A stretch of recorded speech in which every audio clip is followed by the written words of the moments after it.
Young Turks. Graduate Virendra Gupta sought or VAS space way back. He set up his first company, VAS Innovation, that started off by sending SMS alerts on jobs, property, matrimony, news and education. But having spent his early corporate years working in the telecom sector, Virendra, or Viru as his peers like to call him, foresee the end of the road. So he decided to pivot his ad company and go down the content path, which is when VAS Innovation acquired a regional language aggregator in 2012. While the pivot might seem organic, it was actually an edged gamble. About 5 or 6 years back, we took a strong bet on two things. One was local language and mobile, and both sexy at that point of time. Build products and services with continuous improvement in products from initially solving things like rendering a local language font on a mobile phone to making an app work on a 2G network, because that's the network which was available in India about 5 or 6 years back, to getting a lot of local languages online, to 15 languages, to building a great personalization stack, to moving to videos and so on and so forth. It's truly been a joyride. And this ride has today learned 15 languages and spending over 30 minutes on the platform every day. DailyHunt is now set out to become the largest Indic language platform that empowers the next billion Indians who come online to discover, socialize and consume content that is informative and entertaining. We stand for a good experience to the user. We stand for brand safe content. We stand for a brand itself. Now, having established that, right, and available in 15 languages, we represent a unique sets of customers, which are local language customers, which no other product can offer. It was last year that the company added another ingredient to this winning formula. DailyHunt roped in former Facebook India and South Asia Managing Director Umang Bedi to run the show. Young Turks caught up with him over chai to talk about the role of technology in creating content, dealing with fake news, and decoding DailyHunt's journey to profitability. I think I'd spent about 15 years leading businesses in India and Asia with Intuit, with Adobe, with Facebook, all phenomenal companies. But I realized I wanted to do something really different and be on my own and do something entrepreneurial, which is when I started an entrepreneurial venture in the B2B software space. But my heart has always been in the consumer internet space, thanks to the bug at Facebook, right? And one very interesting phenomena that happened around that time was, thanks to geo and the geo effect, the internet was pivoting. And it was pivoting from English-speaking consuming audiences to local language or Indic language consuming audiences. And for a year and a half, Viru, who's the founder of DailyHunt, and I had been chatting about his business, and it was fascinating to see how he had created an early bet in mobile and an early bet in vernacular content, or Indian language content, right? And so I thought Viru was going to talk to me about a board role. And he said, hey Umang, why don't you come and join DailyHunt? And I was like, I'm not keen to work for anyone. I want to do something truly entrepreneurial. And he then came down to Goa last year, and we met, and he said, I've got something to tell you as an elder brother. And he said, if you want to be an entrepreneur, you could do it in two ways. Like a parent, you can create a child and have a baby, or you can adopt a baby. And so here's an opportunity for you to come with me and adopt this baby as DailyHunt as a co-parent. So I want to understand this a little bit better, Umang. When you looked at where DailyHunt was a year ago, given that you were coming from Facebook, correct? And I'm sure that journey at Facebook gave you a lot of insight into what kind of content folks in India were consuming, what the numbers are like. Yes. I think, on the outside, we have a set of numbers, but I know folks like you on the inside actually are privy to what the numbers actually look like, right? What made you think that you could take DailyHunt, put it up against the Facebooks and Googles of the world, which I still believe are the old story, and we'll talk about that a little bit more. I think the newer story is with the share chats and the news dogs and the TikToks of the world. Sure. But what made you feel like, yeah, this is a company that you want to adopt? So I think two things, right? One, when you look at my learnings at Facebook, which were immense, the platform was very oriented towards consumers who were English-speaking audiences. And while we had customized the platform to vernacular, we didn't have that much vernacular content because of how we worked with publishers. Now, our belief there was a very common belief where Viru understood Bharat really well, and I thought I understood how to scale businesses, so we found our skill set very complementary. So I think that is the meeting of the hearts and minds between two partners is very essential, and I think that was the first ingredient. The second ingredient was this inherent belief that if television today, which has 800 million consumers every month in terms of the audience base, is all vernacular driven. 90% of the advertising on television is local language. So the internet's going to get there in the next 3 to 4 years. And we said there has to be a company that comes up as the largest Indic provider. And if you think about it, really the opportunity to build a multi-billion-dollar enterprise, which hasn't been done before, except in China, where the global giants aren't present. But we felt our moat, that why we would succeed, was we've started this journey 3 or 4 years, even before I came on board. And we have rich machine learning on over 30 million users. So I think that was the inherent belief, call it foolishness, call it romanticism, a leap of faith. But it was that real belief between Viru and me that this is what it takes to create a multi-billion-dollar enterprise in digital media, which has never been done before in a market where the duopoly is present. So when you think about it, a year ago, we were about 35 million monthly active users. That's grown about 5 or 6 times. Time spent was around 15-16 minutes. That's grown well over to 10 minutes, well over 10 minutes plus, and monetization has doubled. But fundamentally, these are two different companies. You know, in the past, we were a news aggregator, and we were aggregating news in local languages, serving news-hungry audiences who were largely on our platform.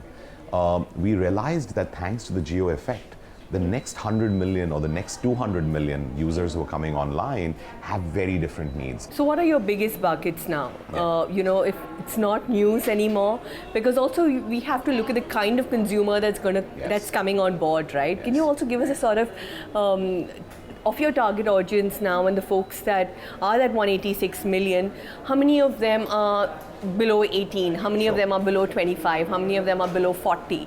And therefore tell us what is the kind of content that they're consuming, and therefore that is the kind of content that you're now focusing on. At the heart of it, we're a young country, and that's the newer, younger audience that we're attracting. So when I look at our entire base, interestingly, 68% are male, but 32% are women.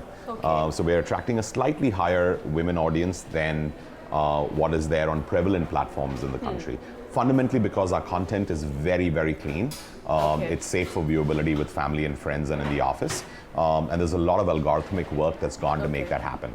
The second is the demographics. So about 65 to 68% of the entire base of users is below 30. Now, in terms of what content's working, about 45% of the content is what we call traditionally news. But news is divided into 2 buckets. One is the kind of regional, national news that we all consume, right?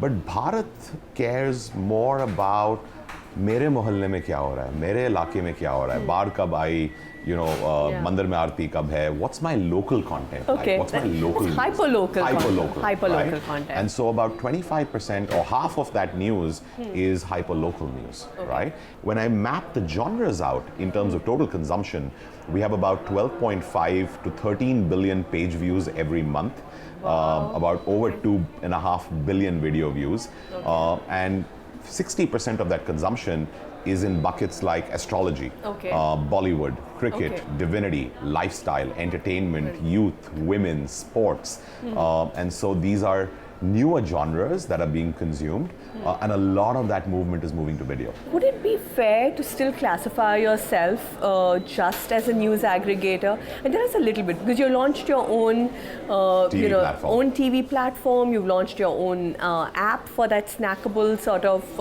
video content. So it would be unfair to say that we're an aggregator. I think we moved well beyond that. So when you think about our sources of content, Right. we work with large organizations, about 1,500 of them. Yes. We work with 15,000 professionally generated content creators, right? Yeah. Now these content So this creators... is not user-generated This is content. not And I want to user- make this point, This right? is not user-generated content, right? Even I want to come to this point as well, because it's fairly controversial. So it's Yeah. not UGC. Okay. It's pure professionally generated content, popularly known as PGC. And then on the news side, we also have 10,000 stringers spread across the depth of the country Okay. who give us news content. And so think of us as a content discovery destination for Bharat in local languages, supporting 14 to 15 different languages, where we have the ability, using our content graph, to drive deep personalization without compromising on user privacy or user details. Okay. And so now we're starting to curate our own content. We're setting up studios and moving on to probably curating a few shows in the future. Creating your own content. Yeah, I mean, curating is the word I Why curating and why not creating? So we haven't got to truly creating ourselves. We have a publisher called One India that we have acquired, and they do create content. But from a Daily Hunt perspective today, we're more about curating pieces of content that we... So what does Daily Hunt do? Like, I know in news edit meetings, reporters come, Sure. pitch stories, editors decide what's going to get done, not Right. done. What does a Daily Hunt newsroom, for want of a better word, Better look word. like? You come up with a sheet of saying, hey, need this content is doing well this time of the day. Sure. These are the views on XYZ thing that went viral. Give me more like this. Is it like that? So it's completely unlike what you just described. Okay, thank God. So we're a tech platform. Alright. We're not a content company Yeah. per se, right? Okay. And in a tech platform, you'll be surprised, but the algorithm and the machine learning decide. So here's what we do. Yeah. We ingest content from our partners onto our platform such that the user experience is always native and users don't go back out of the platform, right? So that's the first thing that we do. When we get that content in 15 different languages, we examine what that content is saying. So we look at the headlines, we look at the content in the article, we look at the images. Or in the video. Or in the video. We break up the video into images, right? And we look and try and understand what's the genre, what's the depth. Is it a technology article? Is it on mobile phones? Is it comparing two low-cost models? We then tag that in local languages and put it across 25,000 different interest groups in a taxonomy which is based on 5 to 6 years of machine learning data on over 75 algorithms, right? Now in real time, when a user comes in, we've got a content graph that is continuously improved depending on how he or she is consuming content. What kind of content does he or she click on? What's the time spent? What are the likes, dislike signals? What are the shares and comments? Okay. And basis that, we curate a news feed that is deeply personal for them, right? Okay, but isn't that the Facebook trap? And I only ask Interesting. you this because, you're then creating an echo chamber around the user. The first thing is Facebook or any social network builds your personalization, bases your social graph. So they know everything about you, right? The content strategy at our end is you could even be anonymous, right? You don't need to sign in. Yeah, I know. When I downloaded the app, I didn't need to sign. You don't need to sign in, right? And so you can sign in over time for different use cases. But what we do is we create a content feed which is basis purely unidentifiable personal variables. And so here's what we're doing, right? Automatically, the machine learns that there are certain hot topics that are coming up. So let's say it's GST or demonetization Or the elections in or the 2019. elections in 2019, right? Now, every publisher that we aggregate content from may have an alignment. They could be left aligned or right aligned. And we are dead center and neutral. And so we create destination zones wherein if a person has read or seen a particular type of video, we mix it with an alternate point of view from another publication. And you do this consciously? Consciously. Why? Because we want to give them a well-rounded 360-degree view to any form of content. Coming to the TV platform that you talked about, that's very interesting. So we are launching now, or we've launched right now about 30 or 40 channels. It's going to go to 543 channels, serving 543 constituencies in India within the app. Now there, we are very careful not to ensure that there is any form of editorial bias. Because again, the content is mixed between stringers, between large publishers, and we give a holistic point of view. In fact, that's going to be the linchpin of our TV campaign that's coming out in the near future, which is really giving a 360-degree view to... Gearing up for the elections in a few months? Gearing up for the elections, yeah. This is our IPL. Okay, this is your IPL. This is our IPL. What about fake news? So fake news is a huge menace today, right? And this is where, let's step back a little bit. Where does fake news start? Fake news is either just purely fake or propaganda, right? And it's started by a user. All right. Right? We don't allow user-generated content at all. How do you vet the professionally generated content from the 10,000 stringers on field? These are 10,000 guys all over the country. Great question. What kind of monitoring do you have on them? So all content that comes from a stringer goes through an editorial review in-house. So we have 450 people in the company in Dailyhunt, but we have another 400 people in One India, which is our entire editorial team. It's all content and editorial. So we vet that content. That's the first thing that I'd say, right? And we validate where is it coming from, what's the reputation of the source. Got it. The second thing that we do is all large publisher content could also sometimes get flagged as fake news. Yeah, it could, and there we do three things. We have a publisher quality score, a content quality score for each article. If there are two flags from a user saying that this is fake, we manually examine it and go back to the publisher, right? The most important thing is for political content, we do not take it from small publishers. So we don't take it from PGC providers. Unless it's a stringer who's on our rolls, who has a contract with us, we only surface political content from larger, more established publishers who have a certain reputation. Think of India as a triangle, right? So there's Tier 1 India. Tier 1 is about 100 million people. Folks like us who can sit in Chayos and having, or Ubering our rides and Flipkarting or Amazoning our goods, right? We're very similar to the West, right? We're about 80 to 90 million people, top 10 cities. Then there are 400 odd million people who stay in Tier 2, Tier 3, Tier 4 towns. And then there are 800 million people who are staying in villages. Think of the global platforms doing an awesome job catering to Tier 1 India and a part of Tier 2. We serve the belly of India, which is Bharat. These are educated users. These are people who can read. These are people who consume video, and a lot of that. And are monetizable. And are monetizable, right? Because 70% of our user base comes from a handset, which is a mid-end handset above 10,000 rupees or more. Whereas when I look at the UGC apps, from whatever I've been given to understand, 90% of their base comes from a mid to lower end handset, right?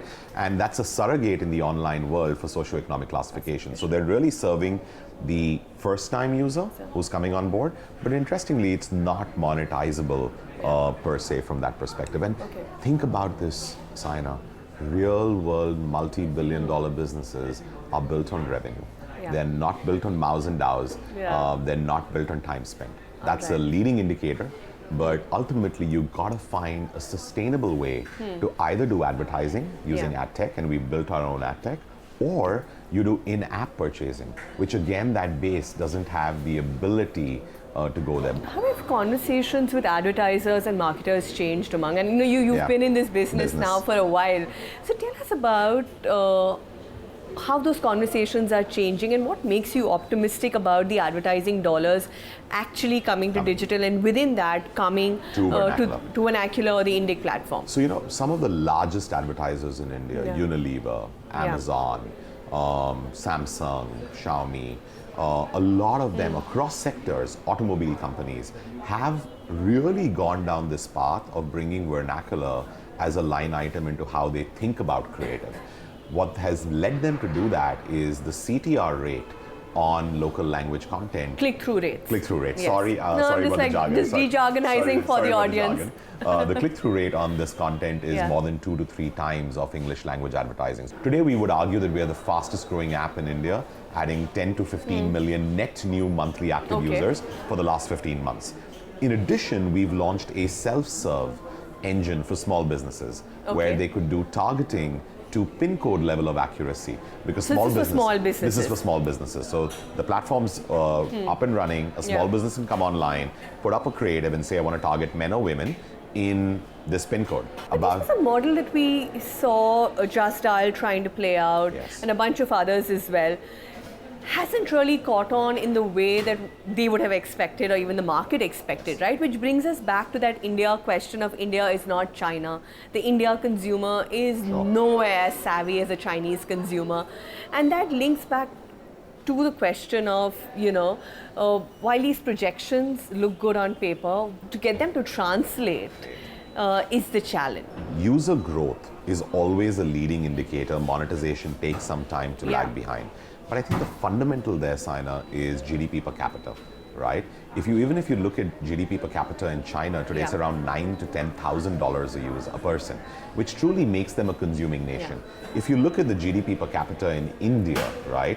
Reports say it's about $1,800 to $2,000, but if you remove the top 5% of Indians, it falls to about $1,100, $1,200, which really says that we're not a consuming nation yet. However, in the next 10 years, two phenomena are playing out. One, advertising is growing the fastest in terms of digital. Digital becomes the dominant medium. And the next 7 to 8 years, we become the third largest economy in the world, which is when you could argue that the blended GDP per capita moves from the $1,500 mark to about $4,000. But China is a very interesting beast, right? It's a very different market because the global giants aren't present. It's a closed economy. And now, of course, they've started launching apps that are infiltrating into India. Perfect segue, Umang. So let's talk about that, because that also ties in with this monetization piece, right? So what are marketers looking for? You said it in some measure yourself, is platforms that have the largest number of users. The Chinese are doing that, whether it's with NewsDog or the UC News, which is part of the Alibaba stable, or TikTok, any of these other, ShareChat, Xiaomi and Shunwei are large investors in ShareChat, are putting money on getting users onto their platform. What is it going to take for that quality to bubble up? We find ourselves at that 186 million mark, leaping forward with elections to touch the 300 million mark by the end of this year in terms of a user base. You mean end of 2019? End of 2019, calendar year. Calendar year, we should be at 300 million users. Now, the interesting part is marketers, the brand marketers, reach out to audiences on platforms that have the largest user base and that have the largest engagement. Essentially, a lot of these platforms today, let's fractionalize this, right?